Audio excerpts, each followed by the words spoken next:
Olá pessoal, tudo bem? Aqui quem fala é o professor Moreira Santos. Neste vídeo, você terá acesso à introdução da teoria dos conjuntos.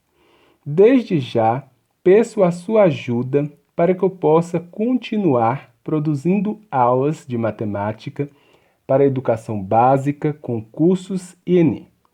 Você pode ajudar inscrevendo-se no canal e ativando o sininho para receber as notificações sempre que eu postar um vídeo novo.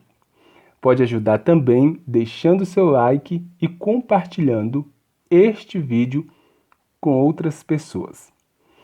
Então, você deve lembrar que já estudou alguns conjuntos nas séries anteriores.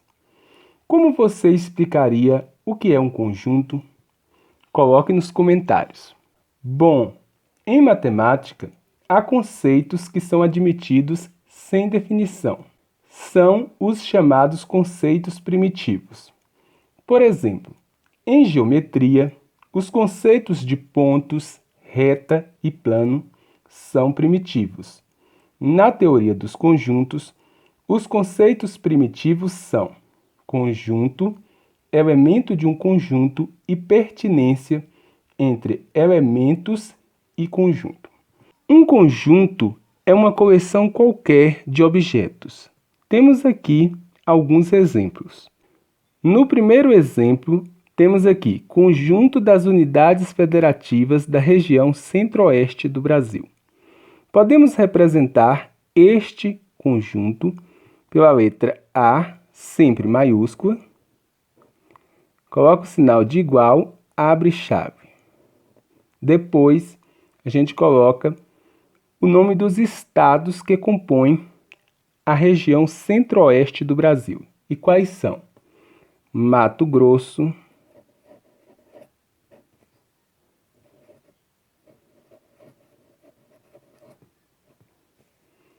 Mato Grosso do Sul,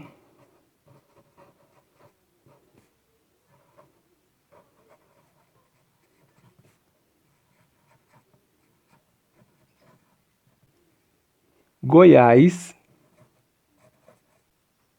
e Distrito Federal.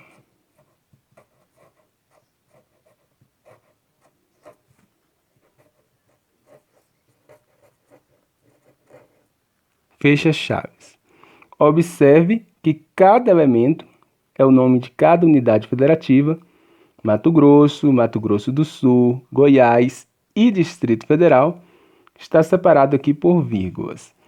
Então, podemos dizer que este conjunto, o conjunto A, que é o conjunto das unidades federativas da região centro-oeste do Brasil, é composto por 4 elementos.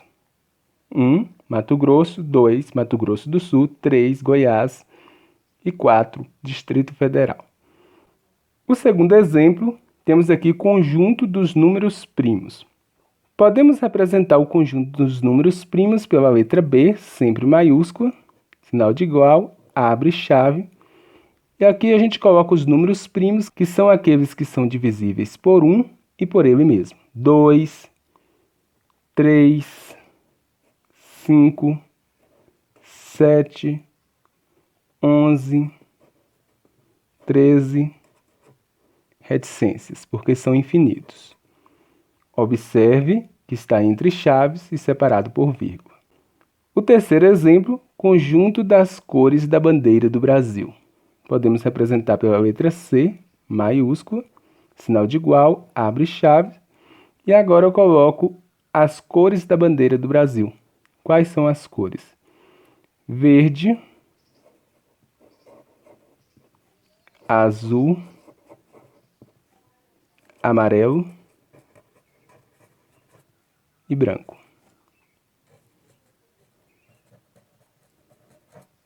Fecho chaves. Observe que este conjunto C, que é o conjunto das cores da bandeira do Brasil, possui 4 elementos. E quais são esses elementos? Verde, azul, amarelo e branco. Agora vou apresentar para vocês alguns conceitos importantes. São conceitos primitivos da teoria dos conjuntos. O conceito de conjunto que é designado em geral por uma letra maiúscula, A, B, C, X, Y, Z, ou seja, letras do nosso alfabeto, mas letras maiúsculas para representar conjunto. O conceito de elemento, designado em geral por letra latina minúscula, letra do alfabeto A, B, C, X, Y, Z, né? Pode ser letra D, E, F, enfim. Mas, quando trata-se de elemento, a representação é por letra minúscula. E pertinência, que é a relação entre elemento e conjunto, denotada por este símbolo que se lê pertence a. Agora, quando o elemento não pertence a um conjunto, o símbolo que deve ser escrito é este, cortado, que significa não pertence a. Aqui temos um exemplo, o conjunto D, composto pelos elementos 3, 4, 5, 6 e 7. E temos aqui, o número 3 pertence ou não pertence ao conjunto D? O 3 pertence ao conjunto D. Então, eu coloco este símbolo, que significa 3 pertence ao conjunto D. O número 10 pertence ou não pertence ao conjunto D?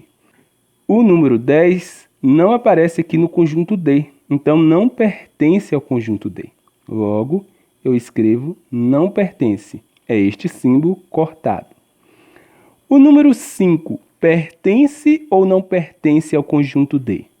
O número 5 pertence ao conjunto D.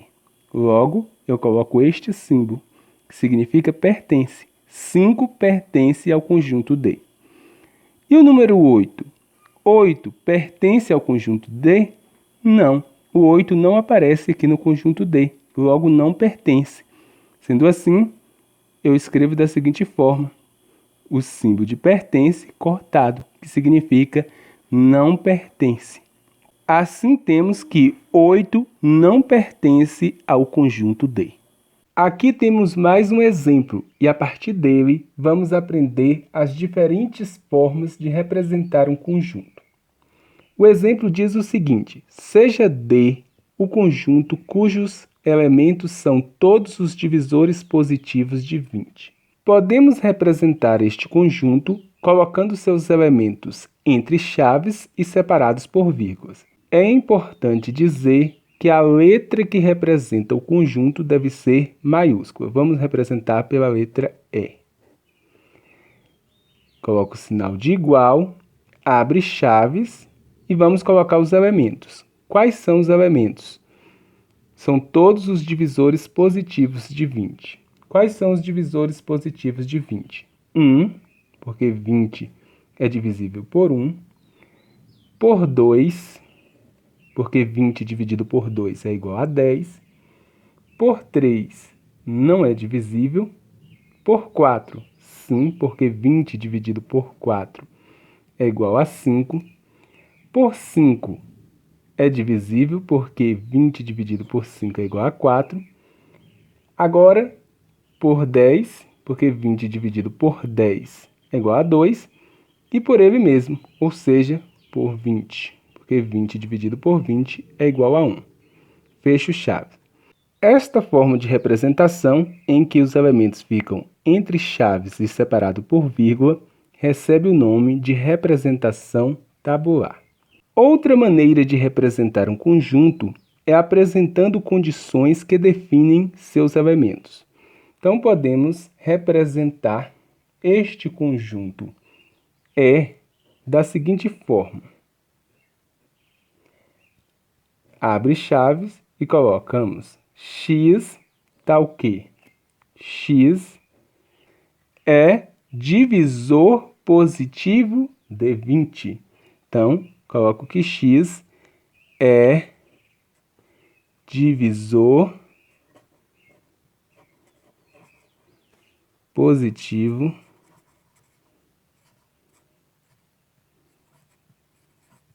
de 20. fecho-chave.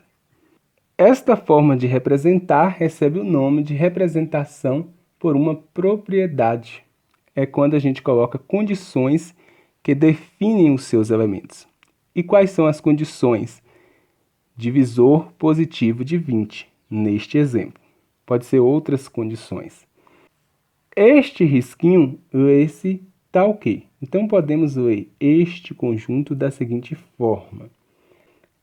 É o conjunto de todos os elementos de x, tal que x é divisor positivo de 20.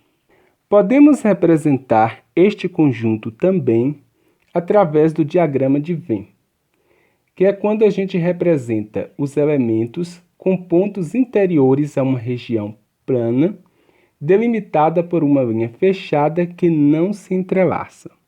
Então, veja que este conjunto é o conjunto E. A gente faz aqui uma região plana. E no interior dessa região, a gente coloca os pontos e os elementos. Quais são os elementos? 1, 2, 4, 5, 10, 20. Aqui representamos este conjunto através do diagrama de Venn. Vejam esses dois exemplos. A partir deles, vou apresentar para vocês o conceito de conjunto unitário e conjunto vazio. No exemplo F, diz que o conjunto F é x, tal que x é capital da Bahia. Quem é a capital da Bahia? Podemos escrever através da representação tabular da seguinte forma. F é igual, abre chave, e a capital da Bahia é Salvador.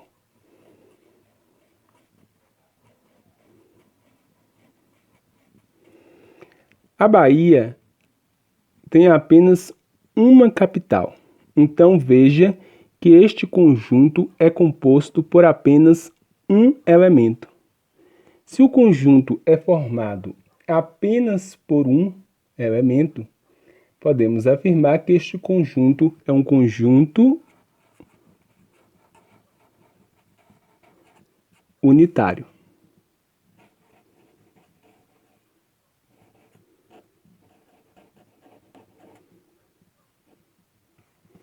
Por que conjunto unitário? Porque é formado por apenas um elemento. Este outro exemplo diz que o conjunto G é x tal que x é um número ímpar múltiplo de 2. Veja bem, os múltiplos de 2 são 0, 2, 4, 6, 8, 10, ou seja, os múltiplos de 2 são números pares. Não existe nenhum número ímpar que é múltiplo de 2. Dessa forma, o conjunto G não possui nenhum elemento, ou seja, é um conjunto vazio. E qual é a forma de representar um conjunto vazio? Podemos representar desta forma, colocando uma bolinha e cortando, ou podemos representar o conjunto G também abre chave e fecha chave. Então, estas são as duas maneiras de representar o conjunto G, que trata-se de um conjunto vazio. Por que é um conjunto vazio? Porque é um conjunto que não há nenhum elemento. Temos aqui os conceitos de conjunto unitário e conjunto vazio. O conjunto unitário é aquele formado por um único elemento. Temos aqui como exemplo o conjunto F, que é a capital da Bahia, que é o município de Salvador, ou seja, apenas um elemento.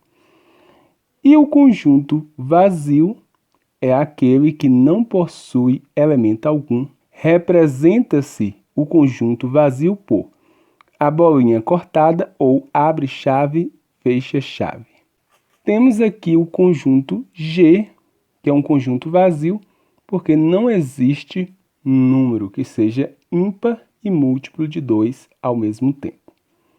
Através dos exemplos H e I, vou apresentar para vocês os conceitos de conjunto finito e conjunto infinito.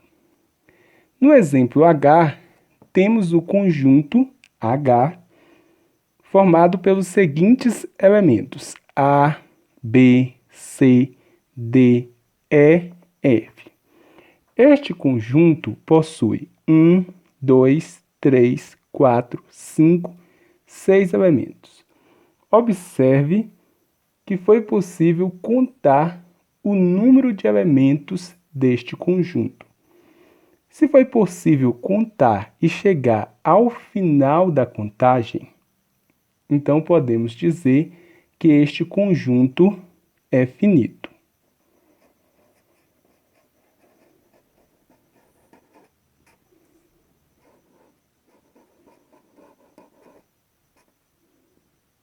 Este conjunto é finito porque podemos contar os seus elementos e chegar ao final da contagem.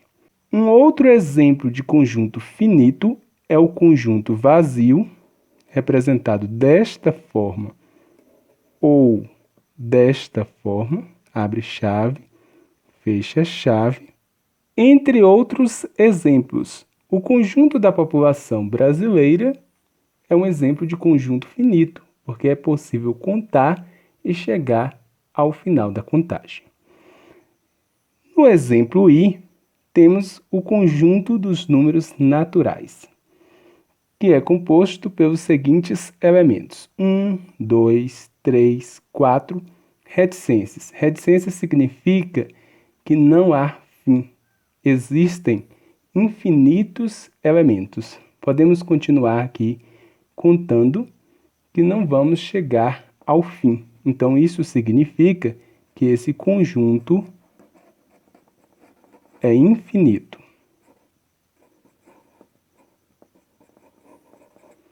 Outros exemplos de conjunto infinito é o conjunto dos números reais, o conjunto dos números inteiros, entre outros. Aqui temos a definição de conjunto finito e conjunto infinito. Um conjunto é finito se for vazio ou se, ao contar seus elementos um a um, chega-se ao fim da contagem. Foi o que vimos aqui no exemplo H.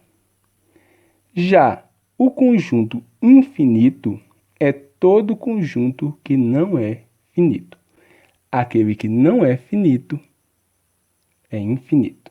No conjunto infinito, ao contar os elementos, não é possível chegar ao fim da contagem, pois existem infinitos elementos.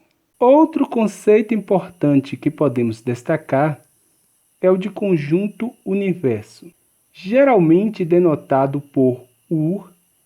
A esse conjunto pertencem todos os elementos de determinada situação em estudo. Aqui temos 3 exemplos. O primeiro diz o estudo dos métodos de contagem. Quem é o conjunto universo? O conjunto universo, que é representado pela letra U, é igual os números que utilizamos para contar. Começa do 0, 1, 2, 3, 4, 5, são infinitos. Então, coloco reticência e fecho chave. No exemplo L, trata-se do estudo das figuras geométricas planas. Nesse caso, o conjunto universo é o plano. Por que é o plano? Porque ao plano pertencem todos os elementos da geometria plana, o ponto, a reta. Agora aqui no exemplo M, temos o estudo das figuras geométricas espaciais. Quem é o conjunto universo? O conjunto universo é o espaço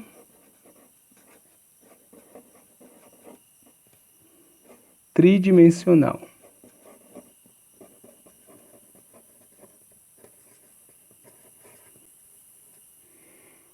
Porque é o espaço tridimensional o conjunto universo das figuras geométricas espaciais, porque é no espaço tridimensional que pertencem todos os elementos aqui do estudo da geometria espacial. Então é isso, ao conjunto universo pertencem todos os elementos de uma determinada situação em estudo. Agora vamos estudar a relação de inclusão entre conjuntos. Para isso, vamos considerar os conjuntos A, composto pelos elementos -2, -1, 0, 1 e 2. Conjunto B, composto pelos elementos -1, 0 e 1. Conjunto C, composto pelos elementos 5, 6, 7 e 8. E conjunto D, composto pelos elementos 7, 8 e 9. Podemos representar a relação entre alguns desses conjuntos por meio de diagramas. Inicialmente, vamos considerar os conjuntos A e B. Observe o seguinte, que o -1 é um elemento do conjunto B, também é um elemento do conjunto A. O 0 é um elemento do conjunto B e também é um elemento do conjunto A. O número 1 também é um elemento do conjunto B e do conjunto A ao mesmo tempo. Então, sendo assim, eu devo representar estes elementos no diagrama da seguinte forma. Desenho aqui o diagrama para representar o conjunto A e o conjunto B, ele está contido em A, porque os elementos de B também são elementos de A. Então, desenho aqui o conjunto B. Desenhei aqui o diagrama para representar o conjunto B. Agora, devo apenas colocar os elementos. Quais são os elementos de B? Os elementos de B são -1, 0 e 1. Agora, os elementos de A. -2, -1. O -1 já está aqui, que vale tanto para B quanto para A. O 0 já está aqui, que vale tanto para B quanto para A. O 1 já está aqui, que vale tanto para B quanto para A. E agora tem também o elemento 2, que deve ficar aqui somente em A. Então, note que todos os elementos de B também são elementos do conjunto A. Assim dizemos que B é parte de A, ou B está contido em A, ou ainda que B é um subconjunto de A. E podemos indicar isso da seguinte forma. B está contido em A. Este símbolo, esse estar contido. Agora, vamos estudar a relação entre os conjuntos C e D. Vamos observar aqui o conjunto com menos elementos. O 7 está no conjunto D e está no conjunto C. O 8 está no conjunto D e também está no conjunto C. Agora, o 9 está no conjunto D, mas não está no conjunto C. Então, desta forma, devemos representar estes conjuntos da seguinte forma. Coloco aqui o diagrama para representar o conjunto C. E desenho aqui um diagrama para representar o conjunto D. Por que eu fiz dessa forma? Porque existem alguns elementos de D que também são elementos de C, mas não são todos. Por isso que ele não está dentro como o conjunto B está dentro de A. Como existem alguns elementos, esta parte é justamente para colocar os elementos que pertencem a C e D ao mesmo tempo. E quais são estes elementos? São o número 7, que está no conjunto D e também está no conjunto C, e o número 8, porque o número 8 também é elemento de D e elemento de C. Agora, com relação ao conjunto C, ainda falta colocar o 5, o 6, o 7 e o 8 já estão aqui.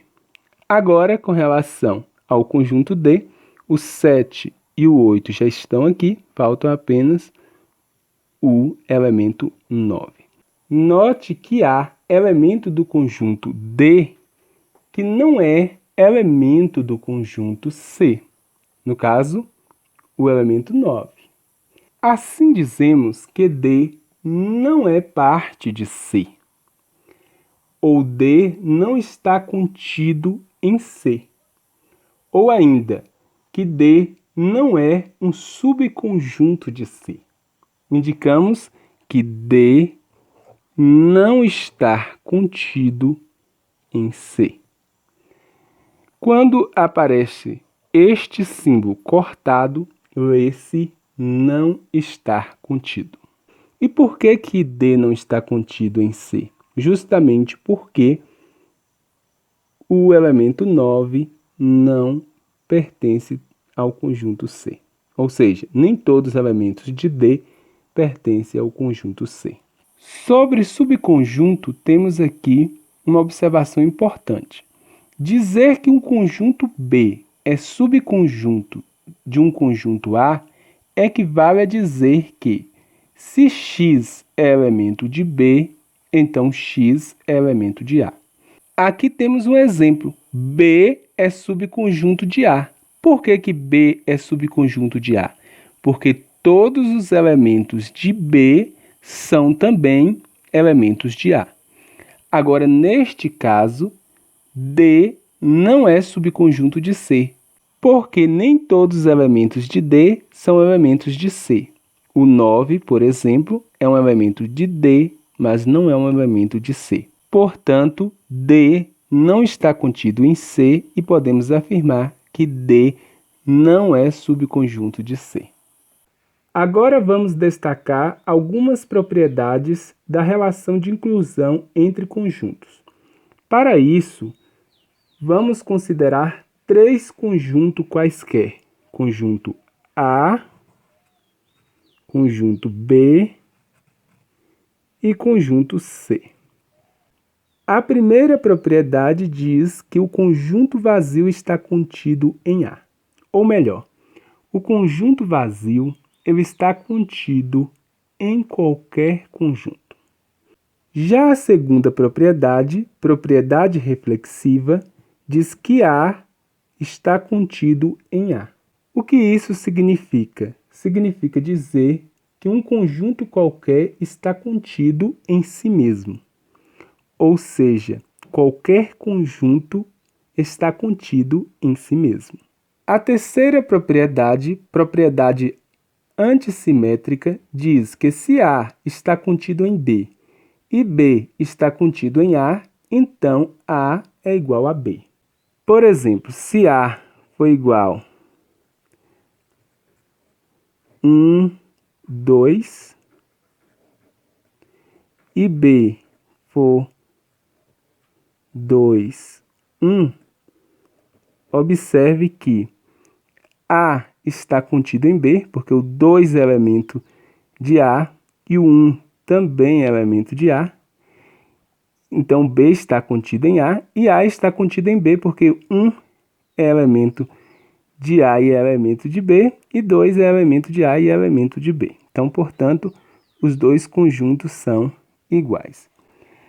Importante, dizemos que dois conjuntos A e B são iguais quando todo elemento de A pertence a B e de maneira recíproca, todo elemento de B pertence a A. Indicamos A igual a B. Este é o sinal de igual. Então, é como eu mostrei aqui para vocês. A é igual a B justamente porque todos os elementos de A são também elementos de B. A quarta propriedade é a propriedade transitiva, que diz o seguinte: se A contém B e B contém C, então A contém C. O raciocínio correspondente a esta propriedade transitiva também é chamado de silogismo e costuma ser empregado em deduções lógicas. Aqui temos um exemplo. Toda abelha é um inseto. Todo inseto é invertebrado. Portanto, toda abelha é invertebrada. Nesse silogismo, podemos estabelecer os conjuntos. Podemos dizer que o conjunto A é igual a tal que A é abelha. O conjunto B, podemos dizer que B tal que B é inseto. E o conjunto C é igual C tal que C é invertebrado.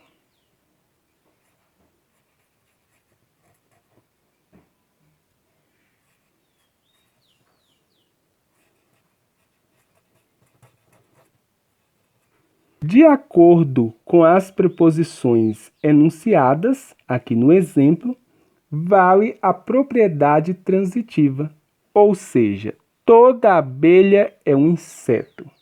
Então, podemos dizer que A está contido em B, porque a abelha é inseto. E podemos afirmar ainda que todo inseto é invertebrado. Então, se todo inseto é invertebrado, significa que B está contido em C. Então, portanto, podemos representar esta situação no diagrama da seguinte forma: A, que representa as abelhas, todas as abelhas são insetos. Insetos é representado pelo conjunto B. Então, esse conjunto B é um conjunto maior que representam os insetos e dentro dele estão as abelhas. E os insetos pertencem a um grupo ainda maior, que são o grupo dos invertebrados, que é o conjunto C. Então, está aqui representado no diagrama. Agora vamos aprender conjunto das partes. Chama-se conjunto das partes de um conjunto A, que indica por PA o conjunto cujos elementos são todos os subconjuntos de A. Então, temos aqui o conjunto A e vamos encontrar o PA, que é o conjunto das partes de A. Para isso, precisamos encontrar todos os subconjuntos de A. É importante dizer que se o conjunto for finito, como é o caso aqui do conjunto A, que há apenas 3 elementos, x, y e z, trata-se de um conjunto finito, porque é possível contar os elementos e chegar ao fim da contagem. Podemos calcular o número de elementos de PA, que é o conjunto das partes, em função do número de elementos do conjunto A. Mas, para entender melhor, vamos inicialmente escrever todos os subconjuntos de A, que são os elementos do conjunto PA. Então, vamos lá. Então, o primeiro elemento é o próprio conjunto. Vamos lá, ó, x, y e z. Agora vamos escrever x, y.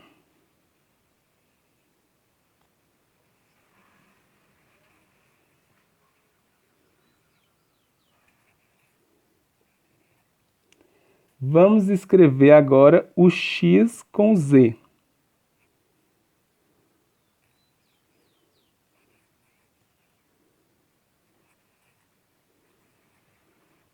Agora o y com z.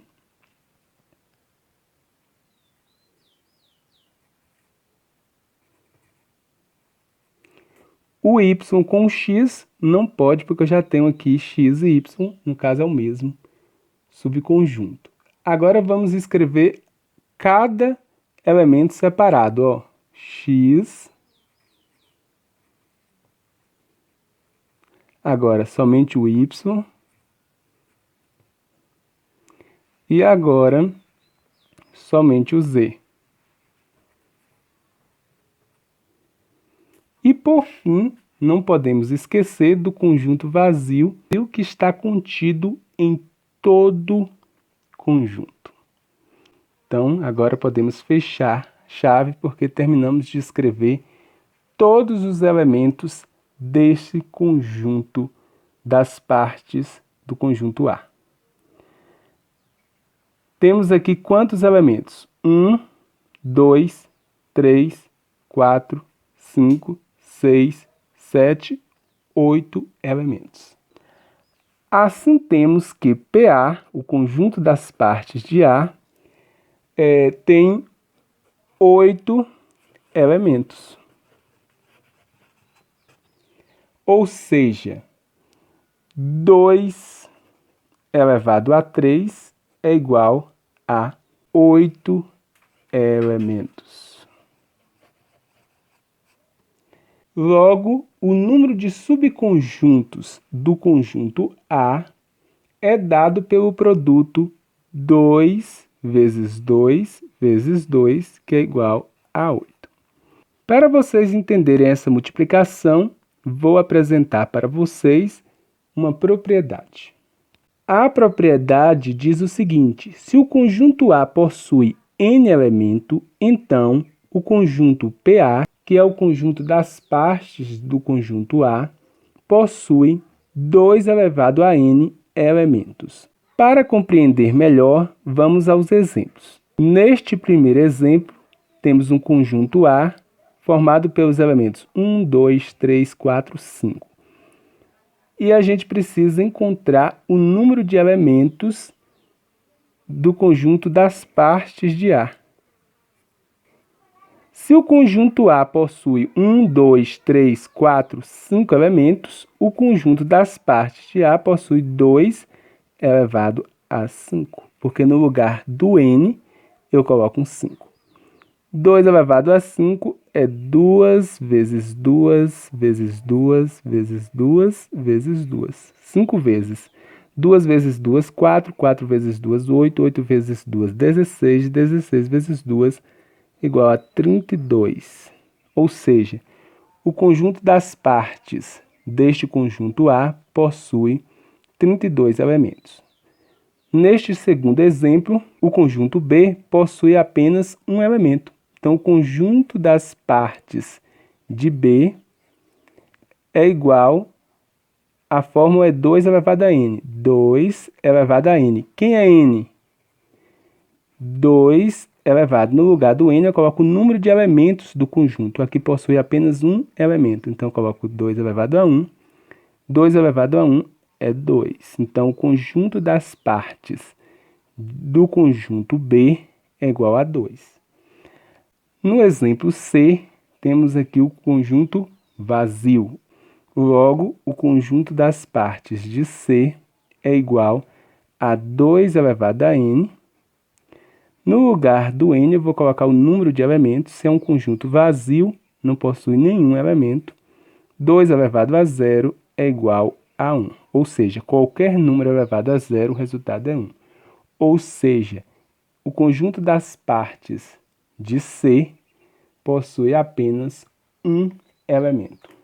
Agora temos mais dois exemplos. Neste caso, aparece o número de elementos do conjunto das partes e quer que a gente encontre o número de elementos do conjunto D e do conjunto E. Se o conjunto das partes de D possui 16 elementos, o conjunto D possui quantos elementos? Basta fatorar o 16. Dá por 2, que dá 8. Dá por 2, que dá 4. Dá por 2, que dá 2. Dá por 2, que dá 1. Fatoramos. Agora, coloco 2 e conto a quantidade de 2. 1, 2, 3, 4. 2 elevado a 4. Ou seja, o conjunto D possui 4 elementos. Agora, o exemplo temos que o conjunto das partes de E possui 64 elementos.